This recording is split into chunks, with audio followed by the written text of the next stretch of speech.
ये मेट्रो बन गई, अब कामठी तक जा रही, उधर हिंगना तक जा रही, यहां से बुट्टीबोरी तक जा रही, और पूर्व नागपुर में पारडी से भी आगे जो इंडस्ट्रियल एरिया वहां तक जा रही है। आज नागपुर में लोग 2 लाख 2.5 लाख लोग रोज मेट्रो में जाते हैं। नागपुर में अच्छे अच्छे मार्केट्स हमको बनाना है। लोग फुटपाथ पर पाव भाजी और पानी पूरी खाते, इसके बजाय उतने ही पैसे में फूड मॉल बनाएंगे, फ्रूट वेजिटेबल के मार्केट बनाएंगे। रास्ते पर बकरे काटते और वही मटन लेके घर में ले जाते। आप केवल मटन नहीं लेके जाते, आप बीमारी अपने घर में ले जाते हैं। हम फिश के लिए, मटन के लिए एयर कंडीशन मार्केट बनाएंगे। ये शहर को हमने सर्व दृष्टि से अच्छा बनाने की कोशिश की है। जात पंथ धर्म भाषा के आधार पर हमने राजनीति नहीं की है, और इसलिए मैं आपका आभारी हूं कि आपने मुझे सहयोग किया। पर उत्तर नागपुर से इस बार मैं 32,000 वोटों से पीछे था, क्योंकि लोगों को गुमराह किया गया। उनको बताया गया कि ये नितिन गडकरी चुनकर आएंगे तो मोदी जी प्रधानमंत्री बनेंगे और भारत का, बाबा साहब का संविधान बदल देंगे। हम ना संविधान बदलेंगे, ना बदलने देंगे, ना बदलने की किसी की हिम्मत है। मैं कानून का विद्यार्थी हूं, मैंने LLB किया है। आपको पता होगा कि 4 पार्ट में हमारा संविधान है, और पहला पार्ट जो है वो संविधान के मूलभूत तत्व है, प्रिएम्बल उसको बोलते हैं। और ये जो संविधान के जो मूलभूत तत्व है, उसमें बाबा साहब की समिति ने उस समय लिख कर रखा है कि ये बदल नहीं सकते। और सुप्रीम कोर्ट में केस हुई, और केस होने के बाद चीफ जस्टिस ऑफ इंडिया और 10 न्यायमूर्ति के खंडपीठ ने निर्णय दिया कि salient features of the constitution can not be change. भारतीय संविधान के मूलभूत तत्व बदल नहीं सकते। अब ये मूलभूत तत्व कौन सी थी? लोकतंत्र, समाजवाद, धर्मनिरपेक्षता, freedom of speech, fundamental right, ये बदल ही नहीं सकते। तो जो 3 पार्ट में संविधान था वो 2/3 मेजॉरिटी से पार्लियामेंट में बदल सकता है। पर आपको बताते हुए मुझे दुख हो रहा है कि 1975 में इमरजेंसी क्यों आई? क्योंकि इलाहाबाद हाई कोर्ट ने इंदिरा जी जब देश की प्रधानमंत्री थी उनके खिलाफ निर्णय दिया, और वो निर्णय देने के कारण इंदिरा जी ने इमरजेंसी तो लाई कांग्रेस पार्टी ने, पर उन्होंने बाबा साहब के संविधान की धज्जियां उड़ाई, संविधान को तोड़ मरोड़ कर रखा। और बाद में जब जनता पार्टी की सरकार आई 1977 में, तो फिर से एक बार वो दुरुस्ती करके संविधान को बचाने का काम जनता पार्टी ने किया, और हमारे खिलाफ झूठा प्रचार कर रहे हैं। लोगों के मन में जहर डालने की कोशिश कर रहे हैं। दलित समाज को कह रहे कि बाबा साहब का संविधान बदलेंगे। मुसलमानों को कहते हैं कि ये अगर चुन कर आएंगे तो आपको कटवा देंगे, पाकिस्तान भिजवा देंगे, आपके सुरक्षित रहना है तो पंजे पर मोहर लगाओ। हम मुसलमानों के विरोध में नहीं है, हम आतंकवादियों के विरोध में जरूर है। जो घुसखोरी करते हैं उनके विरोध में जरूर है, पर हमने कभी मुसलमानों के विरोध में नहीं है। हम ये मानते हैं कि सबको, चाहे धर्म जिसको मानते हैं उसको मंदिर, मस्जिद, गुरुद्वारा या बौद्ध विहार में जाने का अधिकार है। हम सब भारतीय हैं और हम एक है, यही बात हमने रखी है। और वोट बैंक पॉलिटिक्स के लिए लोगों के मन में जहर फैलाने का काम कांग्रेस पार्टी करती है, और इसलिए मैं आपके सामने आया हूं कि ये जो चुनाव है ये मिलिंद माने के भविष्य का फैसला करने वाला चुनाव नहीं है। ये चुनाव आपके तकदीर का और आपके भविष्य का फैसला करने वाला चुनाव है।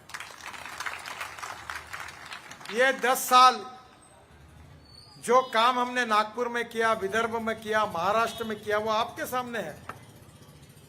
इन्होंने क्या किया है?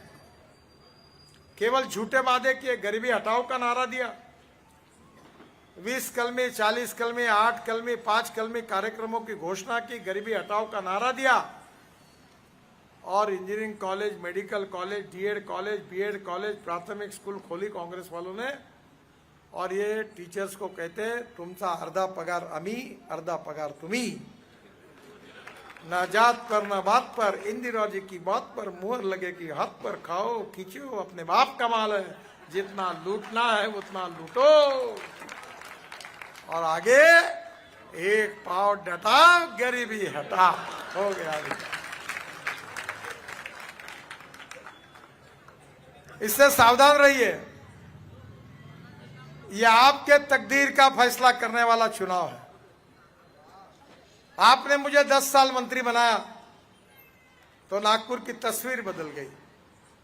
इसके पहले कौन सांसद था, क्या काम किया था उन्होंने, मैं किसी का नाम नहीं लेता। 60 साल में जो कांग्रेस पार्टी नहीं कर सकी, वो 10 साल में हमने नागपुर की तस्वीर को बदल के दिखाया। ये काम हमने किया। पूरे देश में कहीं भी आपके रिश्तेदारों के जाइए, पूछिए, कभी 24 घंटे पानी मिलता है? एक भी का शहर नहीं है। और इसलिए मैं आपसे अनुरोध करने के लिए आया हूं कि मिलिंद माने के रूप में एक उच्च विद्या विभूषित डॉक्टर, जिसने दलित समाज की सबसे बड़ी समस्या है सिकल सेल की, लोगों की सेवा करने का काम ईमानदारी से जिसने किया, ऐसे हमारे डॉक्टर मिलिंद माने, डॉक्टर रुगवानी खड़े हैं वहां। मैंने खुद दलित समाज के 10 लाख रुपए पर हेड के हिसाब से 50 लड़कों का बोन मैरो करने के लिए रिलायंस के मुंबई के हॉस्पिटल में उनके बोन मैरो के ऑपरेशन करा कर दिए। 50,000 लोगों के हार्ट के ऑपरेशन करके दिए, 1 लाख लोगों को चश्मा लगा के दिया। हमारे जिनके पैर नहीं थे, 800 लोगों को पैर लगा के दिए, 1,500 लोगों को कान की मशीन लगा के दी। और दिव्यांगों के लिए पूरे देश में पहली बार दिव्यांग पार्क हमने पूर्व नागपुर में बनाया। और अब मैं उत्तर नागपुर में कमाल चौक में, मैं ये कह सकता था कि उत्तर नागपुर ने मुझे लीड नहीं दिया, मुझे कोई काम करने की जरूरत नहीं, ऐसा मैं कह सकता था, क्योंकि मैं उत्तर नागपुर से भरोसे चुन के नहीं आया हूं।